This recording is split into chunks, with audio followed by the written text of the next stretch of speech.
Hello everyone and welcome to the Louie and Drew Squared Show. I am your host, Louis Rocco, alongside my partners, Drew Pavon and Drew Pearson. Let's start it off. Now, our first topic today is the All-Star Game. How do you guys feel about that? Drew, we'll start with you.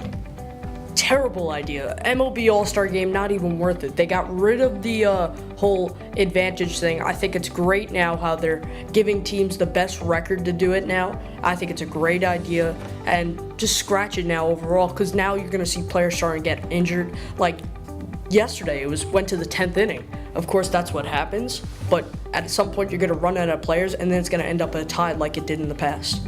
I actually love the All-Star games. I think they're a lot of fun to watch, especially like the NBA All-Star game. You're not going to see games like that where everyone's dunking and shooting all these threes, and it just provides a fun weekend for these fans and for the players to take some breaks on their season in the middle of if they have a tough season, it gives them a little break for them to go to this All-Star weekend and watch a three-point contest and a dunk contest and just have some fun.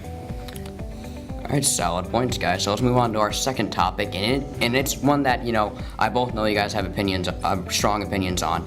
So we're talking about college athletes. Should they be paid? Yes or no? I'll start off with Drew Pearson this time. I think they definitely should be paid. If you look at what's actually happening with college athletes, they're risking their bodies, working over 40 hours a week, just trying to become better, and they sit there and they literally make profit for other people. It's literally slavery if you look at it, because they're making profit for others while they're just sitting there and doing the work.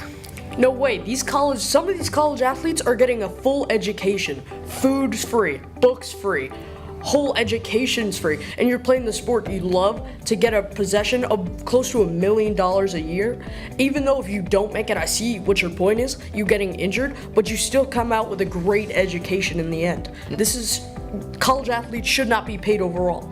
And not necessarily that they get a great education, because if we do pay these college athletes, they're more inclined to stay in college after this 1 year or 2 years in the NFL. If we actually pay them, they're inclined to keeping this education going, and exactly, we all want them to get this education. If they're not paid, they're not going to get this education because they're not going to want to stay at college.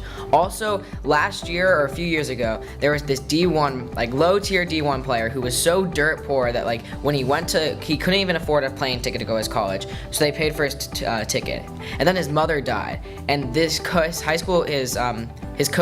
took him out to dinner and just to have him mourn his loss. And the NCAA wanted this coach fired. That's just unacceptable. I agree that's unacceptable, but the kid's mother died. I totally understand that, but I don't see that as paying the player. I still don't think they should be paid. The kid's getting free education. You know how much money they have to pay for the bus, the coaches, the teachers, the professors, the dorms, the food, the resources, just to get these kids playing on the field. If they get injured, yeah, you'll heal. If career-ending injuries happen, yeah, but you learn something. Well, what's actually happening is the coaches are getting paid all this big dollars. Look at Jim Harbaugh. He's getting paid $9 million a year, and these players are getting robbed of money. It's not acceptable in this league. But you're looking at top players going to the NFL. They're making millions and millions of dollars, but why should they be paid in college? They're still learning throughout their life. They're still kids. All right, let's end it together, guys. We both know you're very passionate about this, but here's our last topic. Our last topic is about the NBA super teams. How do you guys feel about them? Let's start off with Drew Pavon. I think it's totally unfair. They're switching all these teams to the West. LeBron and the Celtics are the only team, Cleveland, Boston, only teams in the East. I can't even see any other teams in the East. The West is overpowered with the Thunder. Now the Thunder, a new team, Paul George. The Timberwolves, a new team. KD's still on the Warriors. I still don't like that, but I still disagree with this whole super team thing. I actually like the super teams. I think statistically they bring more fans to the game. The Warriors games, they're getting more people to come, and I think it helps the other teams. They try to build up this competition to try to beat these teams. It helps to make the league more competitive, because right now we wouldn't have this Paul George and Russell Westbrook team right now, because they're just trying to build up to beat this team, and I think it makes the league more competitive. But you have teams like the Pacers now who just have a bunch of role players with nobody shining up.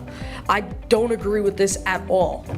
All right, now let's have it. Now, as always, that was a very fun and entertaining Louie and Drew Squared show. Join us next time tomorrow at 5:30 p.m. as we discuss our NFL previews. Thank you for listening.